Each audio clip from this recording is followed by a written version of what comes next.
This time on LensVid Talk, IBC 2025 Part 1, our roundup of all the cool stuff. Stick around.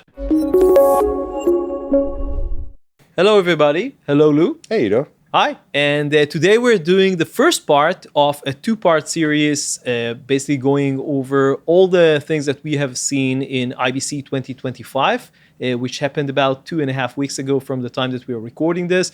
This is being recorded at the beginning of October 2025. And this and the next one will be the last two segments that we are shooting, or last two episodes that we are shooting here in the studio.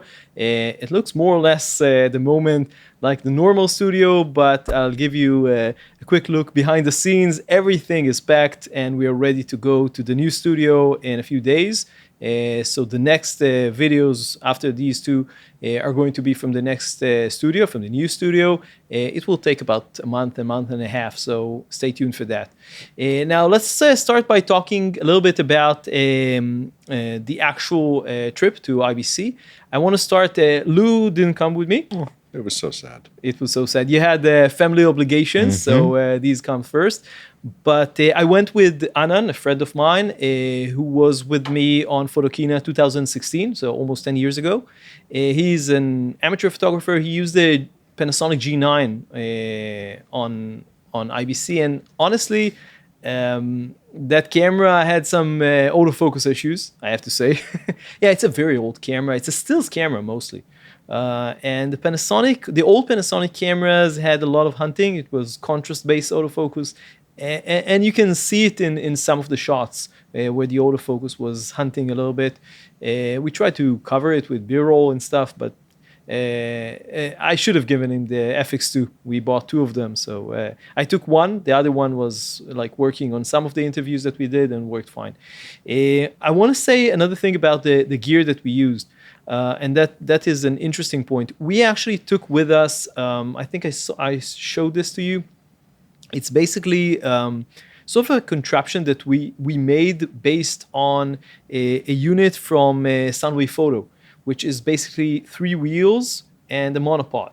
And did you see this? So you're not lifting it as much now, you're just kind of rolling it? Exactly. Great so idea. the idea, instead of like going with basically like a tripod or a monopod, it was to take this, again, contraption with wheels. The wheels are really tiny. I'll mention this in a second, but the idea is just walk with the monopod, have the monopod like basically it's basically a tripod on wheels, but it's just a monopod.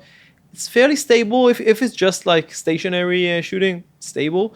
We also connected like a phone to it, like for vertical shooting, and a V-mount battery, which to power like both the camera and the phone. That's great. And we used a KMTV battery. It lasted all day, like for both of them. That's something we weren't able to do, was have the phone going at the same time, like almost automatically, because it's in the same position every time. Exactly. It's a great idea. It worked great. And I can tell you that people stopped us like several times every hour at the show, like several times like throughout the day.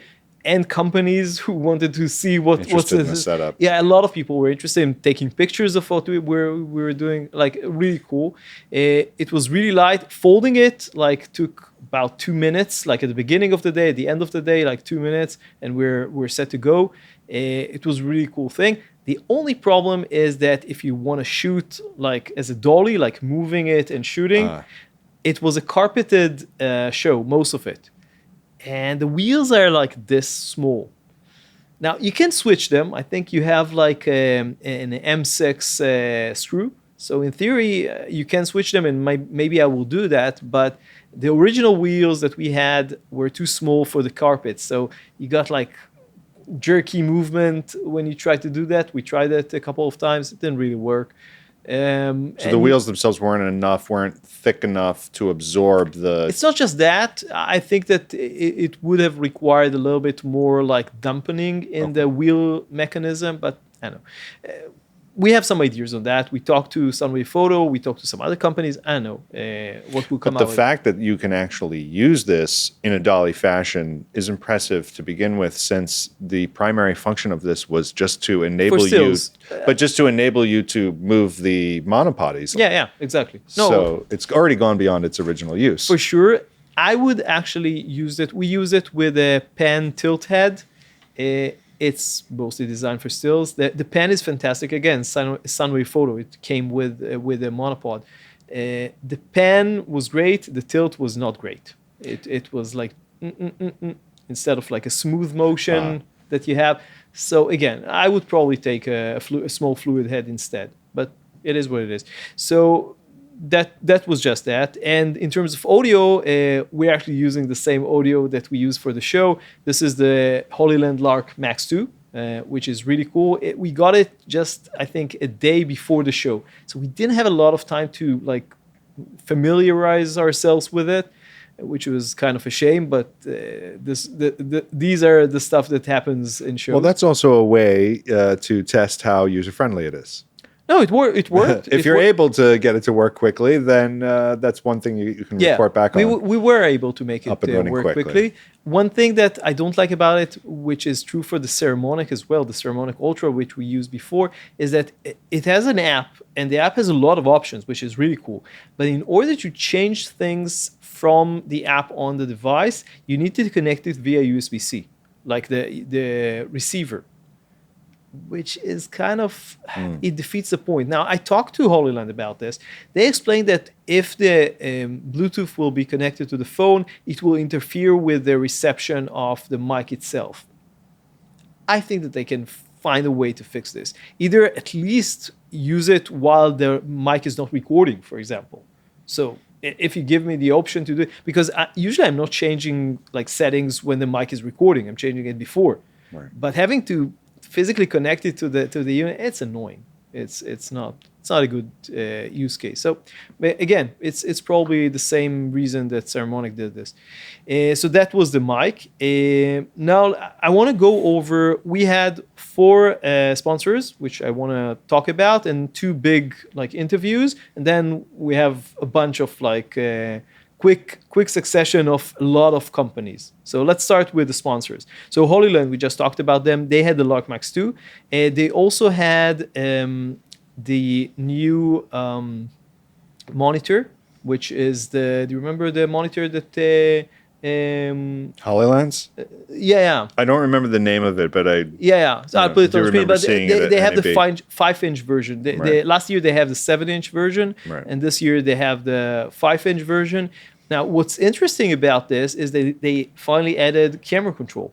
Right. Now, I'm not sure if some of it is wireless and some of it is wired. I think we talked about this in the interview. That's turning out to be the main difference in features between the different offerings from different companies, is how many of the features are wireless. Yeah, no, I think that Portkeys at the moment, as far as I can tell, was at least the first company to come up with this. Right.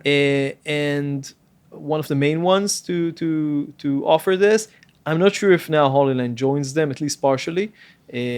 But most of the other companies are still USB-C connected. But we'll see. I'm thinking that eventually they will move. Atomos? Did I say Atomos? No, you didn't say them yet. Okay. No, we'll talk about it. Right. Anyway, so that was Hollyland. And the third thing was a completely new communication comm system. We tested the previous comm system like 1.5 years, 2 years ago, which worked fantastically well for like smaller teams. We were like 4 people. We used it and it worked outdoors fantastically well. Mm-hmm. Now they have something which is way like several levels above, which is for like bigger teams, bigger productions. Like a stadium. Yeah, exactly. Huh. For like big shows, big concert halls, concerts, outdoor concerts, whatever. It has like 500-meter range with an extender. I think you can even extend it more, up to 80 units. It's a really impressive unit. It's expensive, obviously, but you have to compare it to offerings at that level. And offering at that level are many tens of thousands of dollars. This is about $2,000 per like belt pack, which is like really robustly built, by the way. It's like metal with the clip is like huge. It's not going to snap off. Exactly. A lot of these clips sometimes tend to break after a while. I don't think that this one is going to break. And even if somehow it will, it has, I think it's replaceable. Okay. No, but you can see that this whole system, it has like a central station for like turning on units. It can do a lot of it for charging, and it's a very, very advanced system. So I think it's called the H1, if I'm not mistaken, but I'll put it on screen. Accsoon showed something that we talked about, I think, in a previous LensVid talk, which is the M7 and M7 Pro wireless. One of them is wireless monitor recorder, and the other is just a monitor recorder. And these things are very impressive. Like I saw them on video before, now I saw them like in real life. First of all, they run Android, which is really cool. I think that's these are the first monitors that actually run Android. Does that mean they're going to be easier to update? Or make updates for, or? They're going to be a lot of things. First of all, probably easier to update, but I'm thinking more of the line that you can actually use them to run basically software apps. Oh, you can do other things with this hardware. It allows you basically to run other apps, like maybe the Sony app, for example, or some other companies' apps for their cameras on the monitor. Right. And maybe in the future, there will be more like sync between the what you can show on the screen and the app. No, at the moment, I don't think that they have this option. So, for example, you can have all the control, not the control, the features like zebras and all these things superimposed on maybe the company's app, for example, if they don't have this. It doesn't exist right now, but maybe in the future. And I can think about a lot of things that can make sense, and it's a calibrated monitor, so it's high quality. It's a big, bright monitor. It has a lot of things going for it. What they showed the thing itself is not new. What they showed in the show was, first of all, a V-mount adapter. So it's basically two NPF batteries regularly, like the monitor comes with two NPF, but you can have like an adapter that turns this into like a V-mount. That turns two NPF into one V-mount. That's interesting. Yeah. What it has. I have a V-mount to NPF, and there's a place for two NPF batteries there. But this is like the reverse of that, right? Yeah. That's interesting. I have one NPF to V-mount, but it's kind of a strange unit. I think it's a Tilta one. I'm not sure. It doesn't always work because it depends. I know it has some issues. It's an old one. Anyway, so that is what Accsoon had. We also had a very long discussion with them after that. We have some ideas for them. We will see. But that was definitely interesting, and we have the interview. So just like with the Hollyland, go check it out. OBSBOT. This is a review that we're working on, the Tail 2. I really love this camera. It's a PTZ smart camera, fairly large sensor, very high quality camera, very high quality app.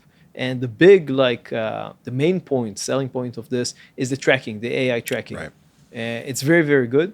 We did a demo in the interview. It was kind of funny. I was like trying to bend behind all sorts of things to see if it will track me, and if I hide behind something or go behind the OBSBOT. The smoothness of it is impressive as well, right? Like, it's fantastic. Whatever algorithm they're using to make sure that it's not being jerky. No. Is really impressive. And you can control the speed of the tracking and all sorts of things. For me, I mean, the tracking is not 100% perfect, but it is very good. We tried it here for like shooting like the behind the scenes of some shoots that we had. Really, really cool. We'll have a review hopefully before the end of the year. Again, the move and everything postpones some stuff, but it will come.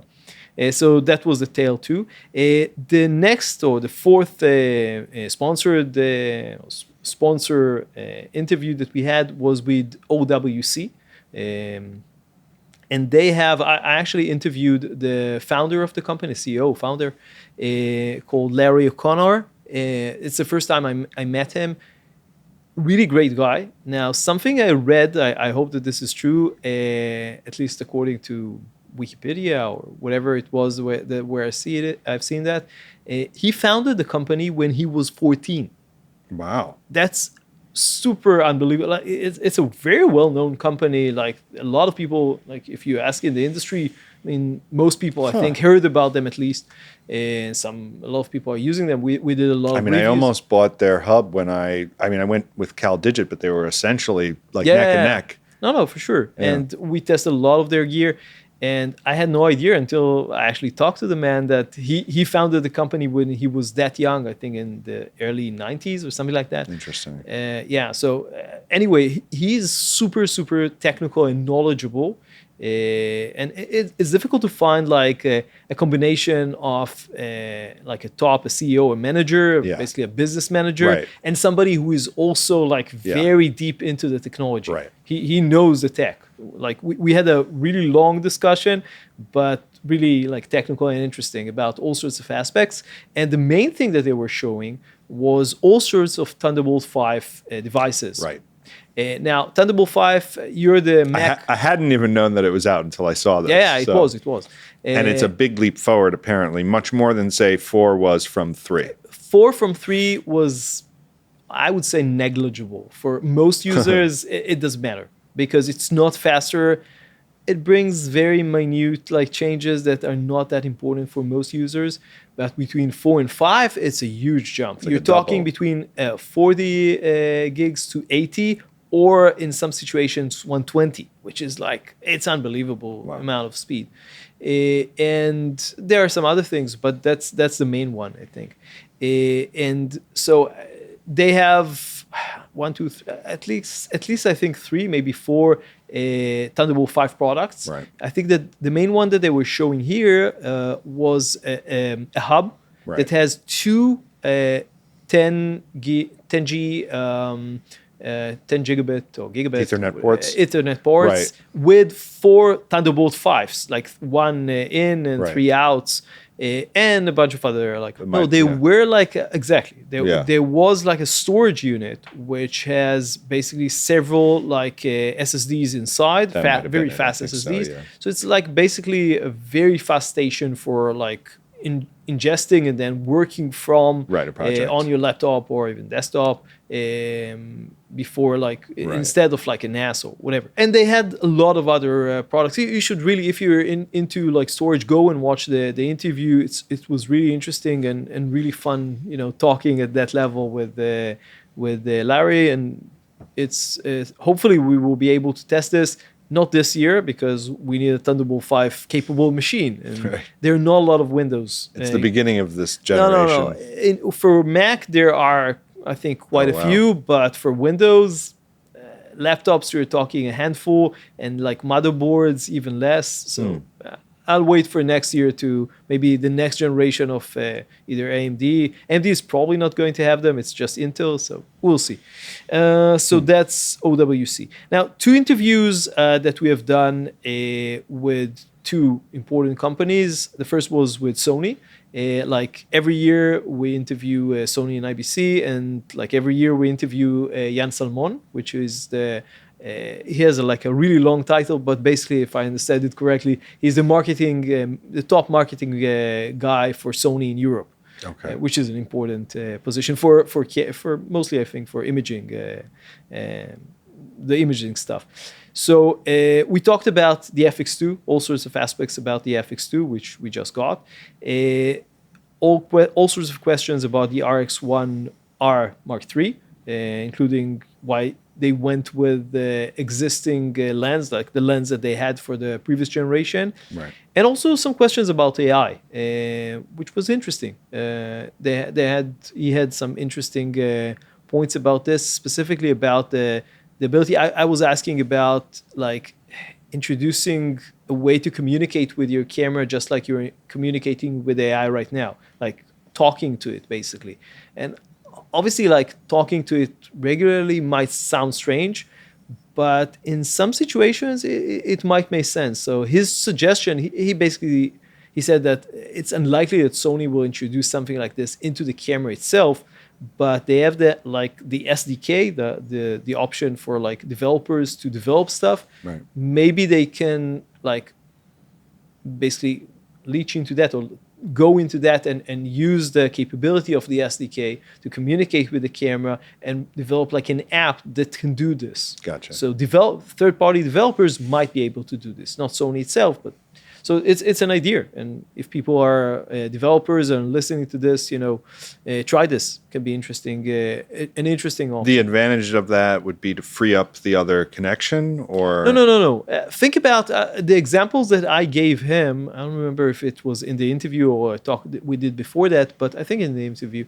Like, say, for example, you're a beginning photographer and I know you don't know what settings to give. So you can tell the camera, give me the best settings for portrait shoots in this lighting conditions, like in the current lighting conditions. Right. And the camera will like change the settings based on the lighting and the exposure and everything. So this is like for beginners, but also for advanced shooters. Let's say that you have a camera and instead of like punching in, like you have like memory options. I don't know if you use them on your camera. I've tried. Okay. So I think that there are like 3 in most Takes cameras. a lot of planning to... Yeah, exactly. And you're limited by the number of those. I think that in the A1 you have more, the A1 too. But on some of them you have like only 3 or something like that. With this, you can have an endless amount of like settings. Right. So you can tell the camera to save a setting for bird in flight, for I don't know, wildlife, for landscape, for architecture, for portraits, for whatever. Yeah. So and then the only thing that you will need to do is click on your phone and go back to that setting. Exactly. And the camera will set like, for video, like let's say we're shooting the podcast here, so we have a specific setting for the podcast. So podcast 1. And it's funny, this is a really like high-tech fix for a really simple problem, I agree. Which is that when I do get my memory settings right, and let's say I have the first memory setting for sports, second one's for birds, and the third one is for something else, I don't always necessarily remember which is which because they're not labeled in a way that makes it easy for me to remember. It would be much easier to say, give me the sports setting. I agree, and I think that this could be a really cool app. I hope that somebody will try and do this. Yeah. Even like a paid app. I would pay for something that works well and allows me to just quickly say to the camera what settings to do for a bunch of cameras. That can be cool. So anyway, so that was the Sony interview. Go watch it. It's a fairly long one, and I think pretty interesting one.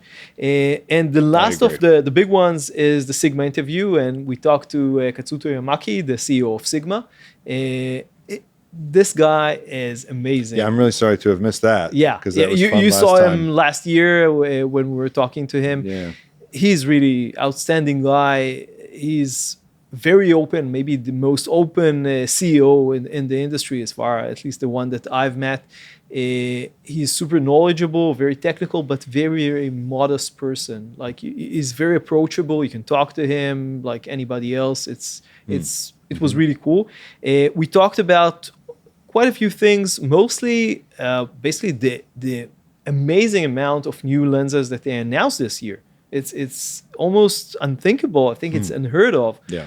They announced 9 new, if I'm not mistaken, 9 new autofocus lenses with many of them completely new designs. Right. I was about to say this because it's not like updates. One of them or 2 of them were actually updates. Like I think the 35 millimeter f1.4 Mark II or something like that. There are some updates, but many of them are completely new lenses. Yeah. Like the 200 millimeter f2. Yep. The 135 f1.4, which is a completely new lens. The 300 to 600, and there are a few, and they have 2 new Cine lenses. One we saw last year, like a prototype. It's still almost ready, and another one of this series. So, and one of the things that I asked him was, are they going to make these 2 like zoom lenses into a full series for like mirrorless Cine autofocus lenses for? Right. The answer was yes. I asked him, are they also going to make prime lenses? He said, we're still looking into that. So we'll see. I'm thinking yes. That's my hunch, but it didn't tell me anything.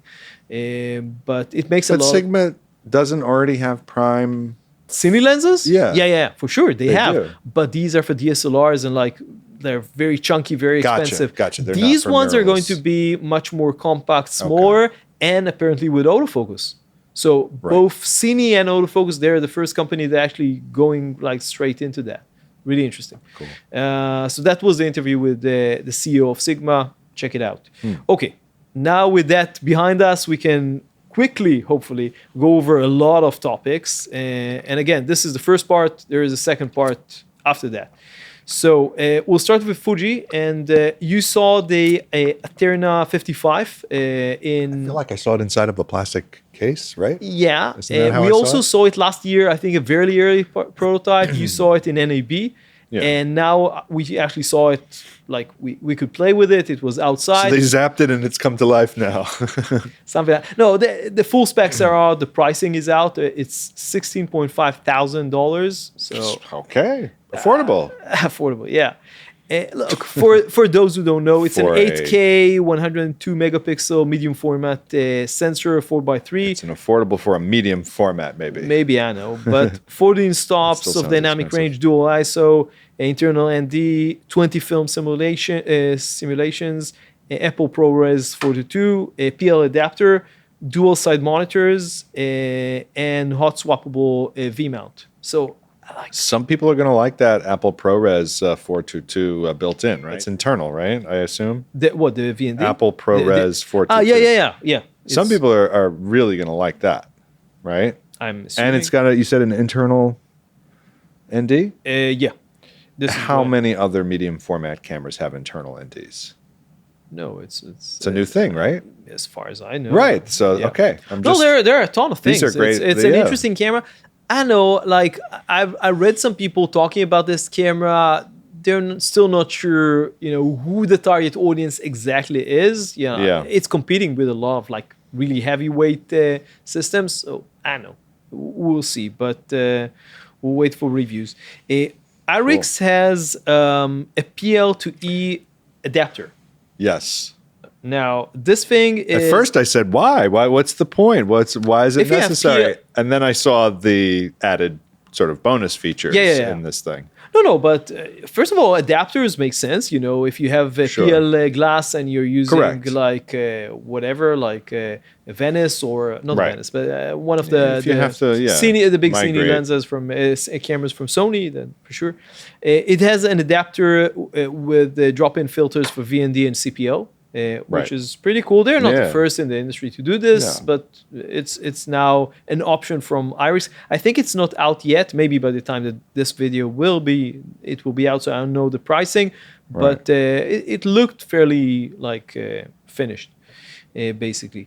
Do you remember LC-Tec from last year? I was about to say, I think that's the right size for them, right? They should be able to put one of theirs in here and make it work. Yeah, maybe, I know, but they currently LC-Tec is North European. Do you remember Swedish or I'll put it on the screen. I think maybe Danish They- or Swedish. Yeah, one of those two, I think. Yeah, I'm sorry if I don't remember the exact country, but regardless, they joined forces Swedish, with actually. KipperTie they're making like the electronic VND, which we saw last year, but they're making the technology. Now they need actual companies to bring this to the market. Right. Now they work with Tilta, which for some reason, as far as I can tell, are not out yet with their like unit. Like they have like a front filter, like a square front filter for like matte box filter.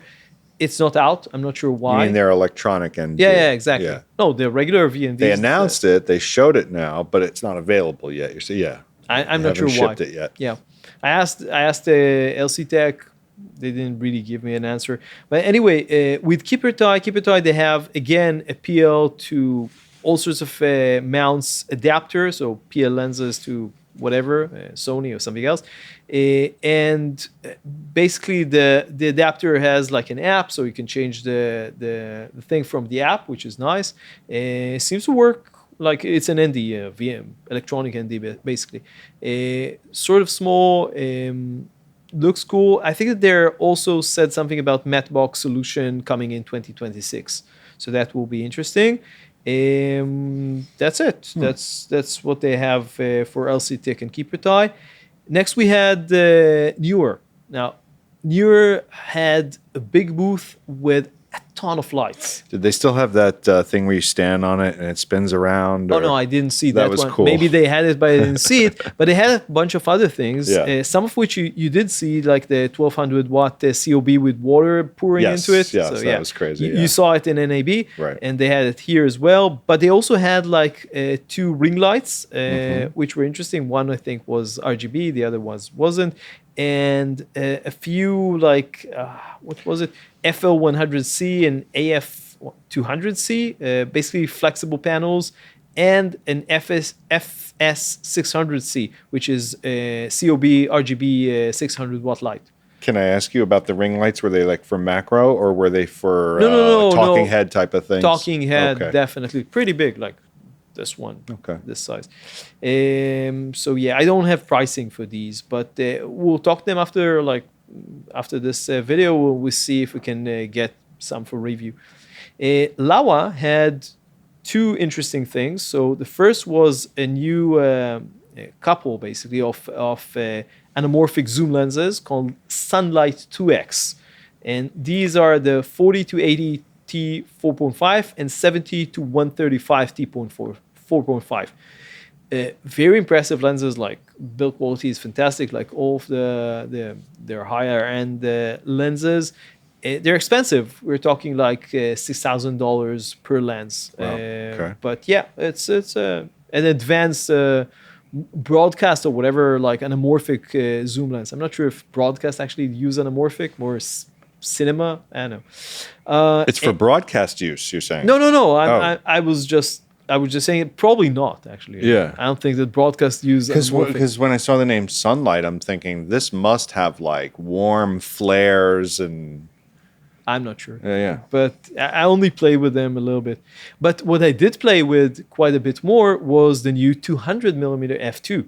And that lens is really cool. Mm-hmm. Like, it's not super heavy. It's pretty chunky, but short. And I put it on my FX2. FX2 is not the best, like, stills camera to use, but it was kind of nice. Maybe I'll put some stills I took with it. Like, it was just in the show. It wasn't like... Wait, so how long is this 200mm What, lens? the lens? Yeah. It was something like this. Okay. It's not almost super... a foot, yeah. No, it wasn't very long. Right. The weight is like between 1.5 and 1.7 kilograms. Okay. So it's lighter than the Sigma one. And it's significantly cheaper. Like the Sigma, I think, is $3,000, which is also not super expensive. This is $2,000. So it's a big difference. I think that some people who tested both side by side saw that the Sigma is sharper and the autofocus might be better. But still, I mean, it's from the images that I took, looks nice. Again, it's not a formal testing, but it was kind of cool to play with this. We have some issues for them shipping to here for some reason, so I'm not sure if we can test it, but I don't know, maybe in the future. So that was Laowa. Okay, so the next one is a company that I heard about, but I never talked to. It's called the DULENS, DULENS basically. And they make cine lenses, a Chinese brand, but I was not interested in this case in their lenses so much as with a product that is the first time that I'm seeing. I think it's not even out yet. It's a prototype. It's called the Cyberpower 350. I'm not sure this is part of the name, but what it is basically a GAN power supply, or GAN, or gallium nitride. We talked about gallium nitride in the past. Power supply. So basically, it's a power adapter. It's not a battery or anything, just a power adapter. But it's pretty, like, it's this size, something like that, and it has like 4 AC inputs basically. Outlets, actually, not the inputs, and 6 USB-Cs and 2 USB-As with, I think, combined USB-Cs of 260 watts. So what do? Plug V mounts into it, or if it's not a power? No. If it's not a battery, connect it to regular AC to gotcha. the wall. To one. Okay. Yeah. No. Now, what was interesting to me is that this seems like a really cool way of doing. Like if you have a cart, like a production cart, this can be on the cart. The whole thing is made from metal. It's really robust. It has 3/8 with like area locating pins, so you can connect it anywhere you want and connect stuff to it. So it's just, and it's beautiful. It was like yellow with like, I think, black coating with yellow on the side. I know, I really liked it. So, and it's going to cost, I think they told me, between $150 and $180. So that's super expensive for what it is. So I'll talk to them after this video, and we'll see if they can ship us one when it's ready, and we can put it on the cart, on our production cart. Yeah, just using regular power strips is often very messy, like the things that you would use otherwise. Yeah. So it's nice to have a nice kind of clean looking solution. It's that's also much easy nicer to, visually, and I think because it's both like AC and USB-Cs, you know, that's really cool. I would like it on my car. Cleaner, yeah. Yeah. Next to them was like in basically in their booth was a secondary booth of a small company, which again, this is the first time I'm hearing of them. They're called Mofage, Mofage, basically. And what's interesting about this company is that they have a co-founder who is, I think, from the industry, a female co-founder who is, I think, a DP or a cinematographer. I'm not sure exactly what her role is, but she really knows her stuff. I actually was talking to somebody else that works with them on marketing, which I know from a different company. Long story. But what they are making is something called the Talos Magic Arm. And there are a bunch of magic arms. We tested a lot of them. Right. Now, what's special about this is two things. I was looking at it and I was trying to see where it might be different from all the other ones. Yeah. Is it in the two things? Yeah. Two things. The first thing is that it has exchangeable, or you can basically change the tips of the arm. So you can do 3/8, quarter-inch, baby pin male, baby pin female, NATO adapter. It's not new to be able to switch it, but I think having that many options, I've not seen. I agree. They have a ton of options, like a really ton of options, really useful. And again, you can match them. The only thing that I didn't like, if I understood it correctly, you need like an Allen key to switch them. I think that they should have come with some sort of a quick release mechanism that will allow you to switch them without a tool. But whatever. It's stronger, obviously, this way.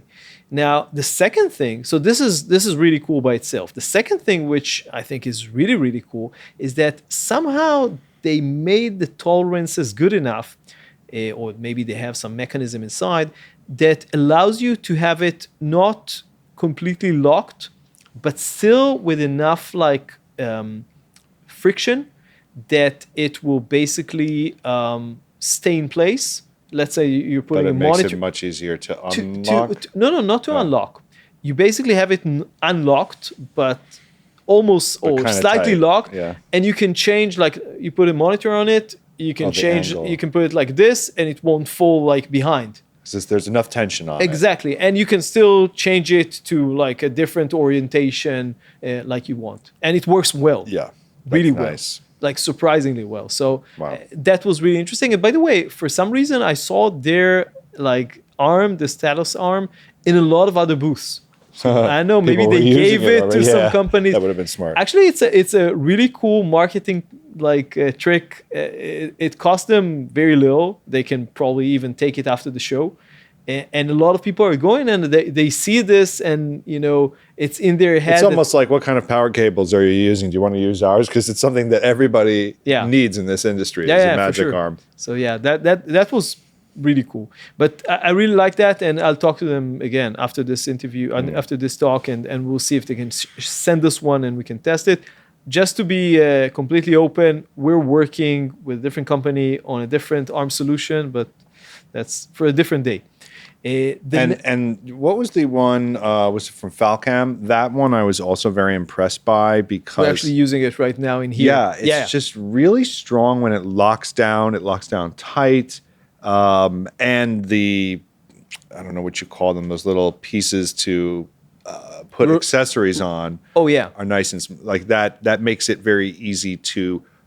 You set the accessory up ahead of time and boom, you just put it on. Quick release mechanism. Right, the quick release mechanism. So that is the best one that I've experienced, I think, so far. It'll be interesting to see if this one tops that.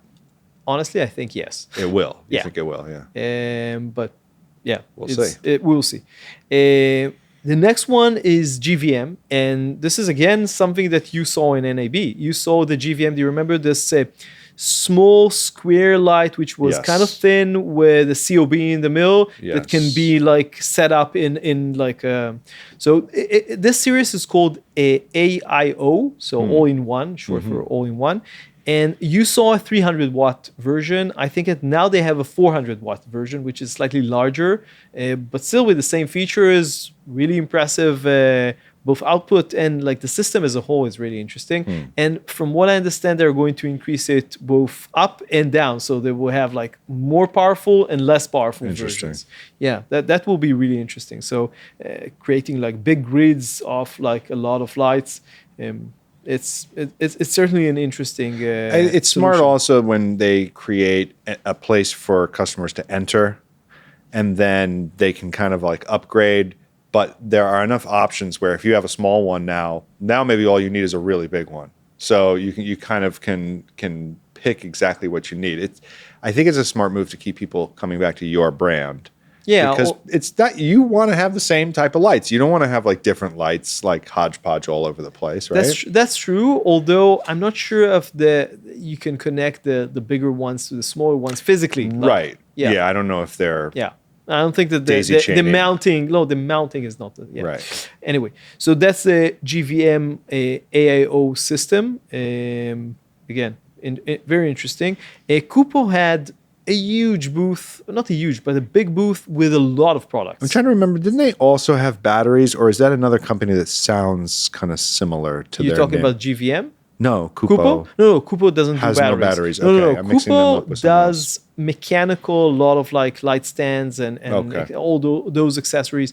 They have like a million of those. The problem with the company, I told them this directly, they have so many products and many products which are really unique and really like basically very high quality. We have a lot of them here that we bought with our own money for the studio. And if you don't go over their like catalog, knowing what they have, because they have so much stuff, is just impossible. And their marketing is not super strong because I think they mostly work with like rental houses or something. I'm not sure if just rental houses, but they're not like, they're a Taiwanese manufacturer. And I think they work with stores mostly. They don't try and like not Small Rig is doing a consumer. lot of like marketing online with like basically influencers and stuff like that. They don't do this. Right. Maybe they should, but they don't do this right now. And most of their gear is oriented towards like studio stuff and higher end productions maybe, or big productions. So it's more difficult. I have a lot of ideas for them, but we will see. I talked to them again in the show. I'm not sure if the products that I'm going to mention now are new or maybe existed, but a lot of people probably don't know about them. So they had a bunch of basically very heavy duty adapters for spinning your camera, rotating your camera, doing all sorts of movements, interesting movements with cameras, like big ones, like cine cameras, in all sorts of ways. And they had another interesting thing which I saw for the first time for them at the show, which is basically like you have a speed rail, basically like a long metal tube, and they have like a contraption which goes underneath it, a single one, not a dual one, not a dolly. So a single, basically like a single dolly, so which it's like a monorail that just hangs on it and rolls down and do like underslung. So you can put the camera underneath and move it. It's not motorized. And I asked them about this. They said, no, we're making mechanical stuff. I would like to see a motorized one. I think that we actually talked about something like this in the past in one of the previous LensVid talks. A single unit with a motorized, like a monorail style device. But that was Kupo. We'll talk to them again after the show. Godox had several products. More giant lights. Yeah. No, we're going to talk in the next one. We're going to next LensVid talk. We're going to talk about another product from them. But in this one, I'm going to mention the MG 4K, MG 4K-R, which is basically the bicolor and RGB versions of this light, and the MG 6K. Now, the 4K is not 4,000 watts like I suspected initially. It's actually 2,000 watts. It's supposed to be equivalent to a 4K HMI and a 6K HMI, the other one.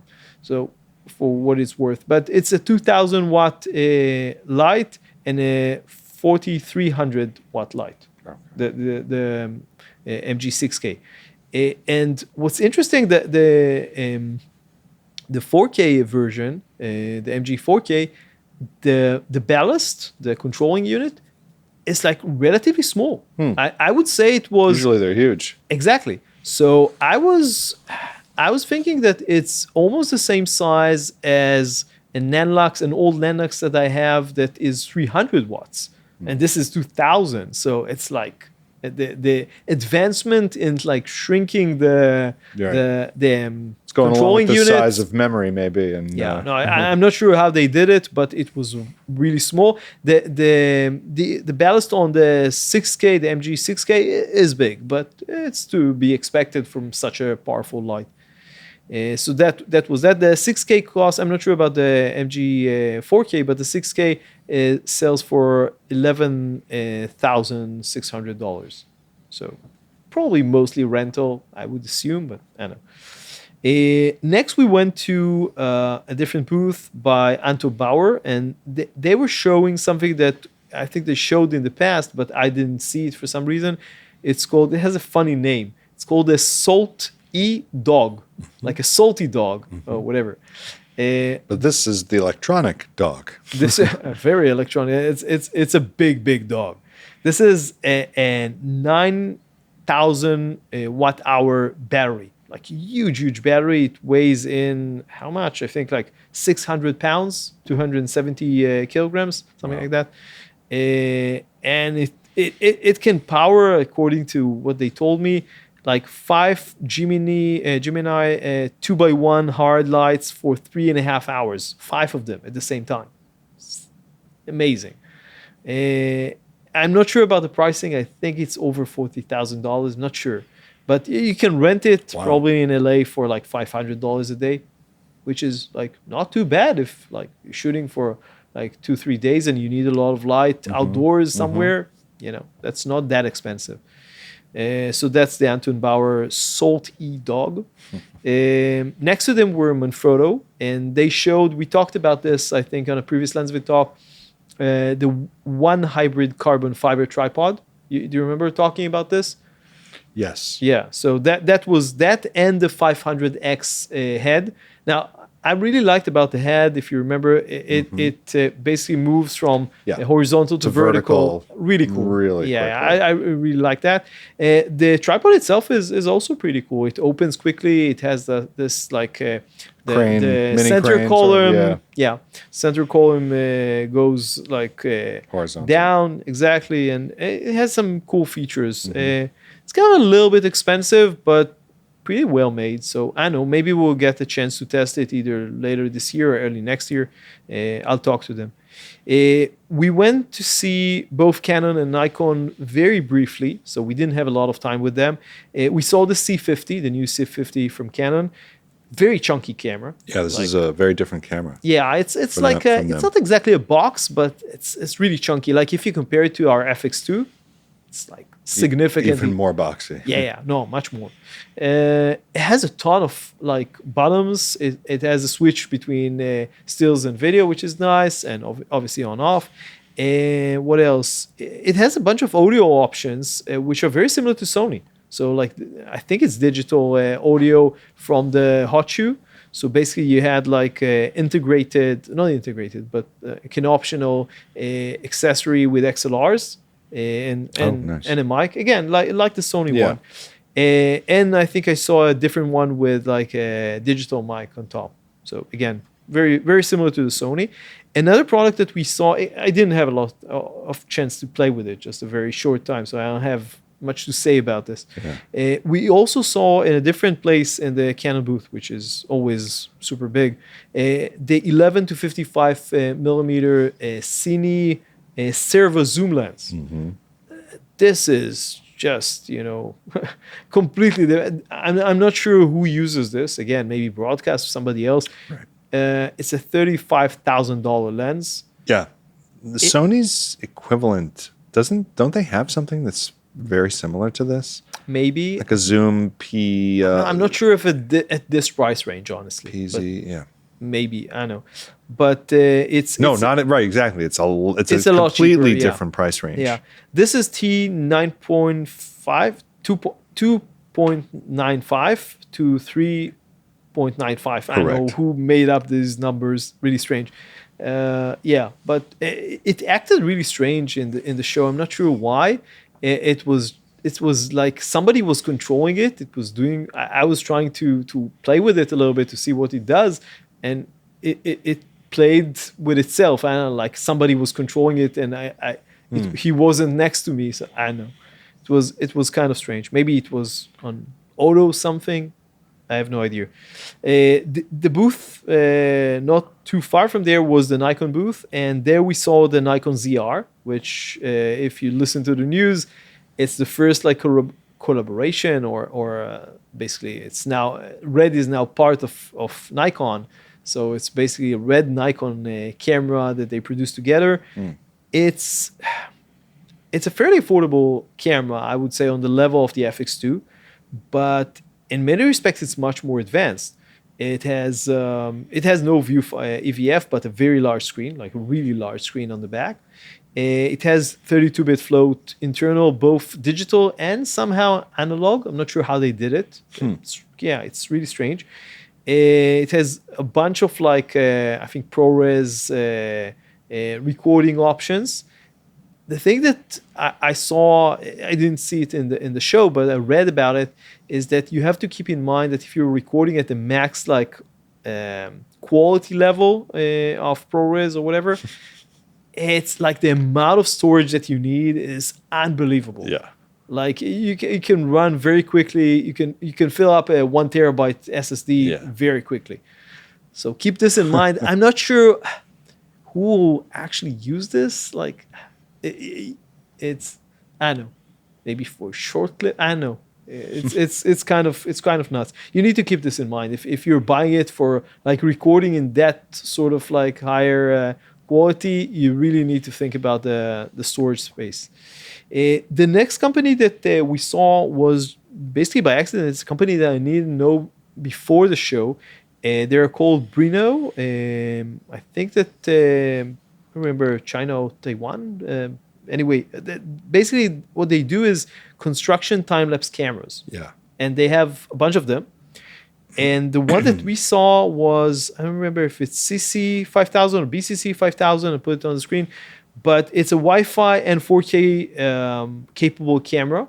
Fairly large, like not too large, but it has options for like a housing for like rain. If you're doing like a construction camera, it's going to be in a construction job location. It's going to rain and dust and whatever, so it needs to be protected. Right. And it has like batteries that can last for 6 months. Yeah.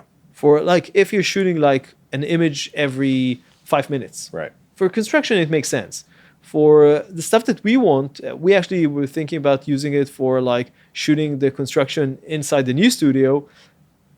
We need a faster like time lapse because 5 minutes is a lot. Right. So maybe one every 30 seconds. Yeah, with these you might need one a day.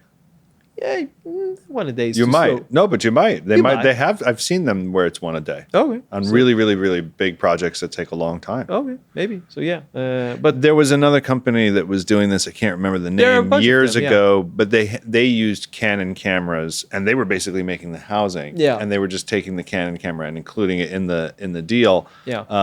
And this is interesting because now they're making a camera for this purpose. Yeah. So it's not a camera company now. It's a yeah. No, there are a bunch of companies that do I mean, this. unless they're a but camera company. yeah, they Maybe have they a are. smaller, like more simpler version called BCC 300 with like 100 days on 4A batteries. That's cheaper and like another option. But for- that hot swapping unit was very impressive. Yeah, they have that I a- hadn't seen before. Yeah, a lot of interesting stuff with this. I'm hoping that we can get one of them for review if we get it in time for the core There's a project. lot of building going on by me. I would love to set one up. So yeah, I can give it to you after that, and you can play with it as well. 3 last one for this, like the first part of the roundup. Hohem, I hope I'm pronouncing it I think correctly. that's right. Yeah, the Chinese brand. They are doing a lot of different gimbals, mostly like a smartphone and action camera gimbals. Yeah, they had a very successful smartphone gimbal Yeah. with its AI. Exactly. So attachment. now they have the same technology Just with bigger. an AI camera, tracking camera, but this time around with an actual like 2.5 kilogram Right, bigger. payload for an actual camera. 2.5 is like, I would say, okay for like a full frame with a mid-sized lens, something like Right. that. So it's basically, again, a gimbal with a built-in like camera that tracks, and it has like this small remote with a monitor. Really cool thing.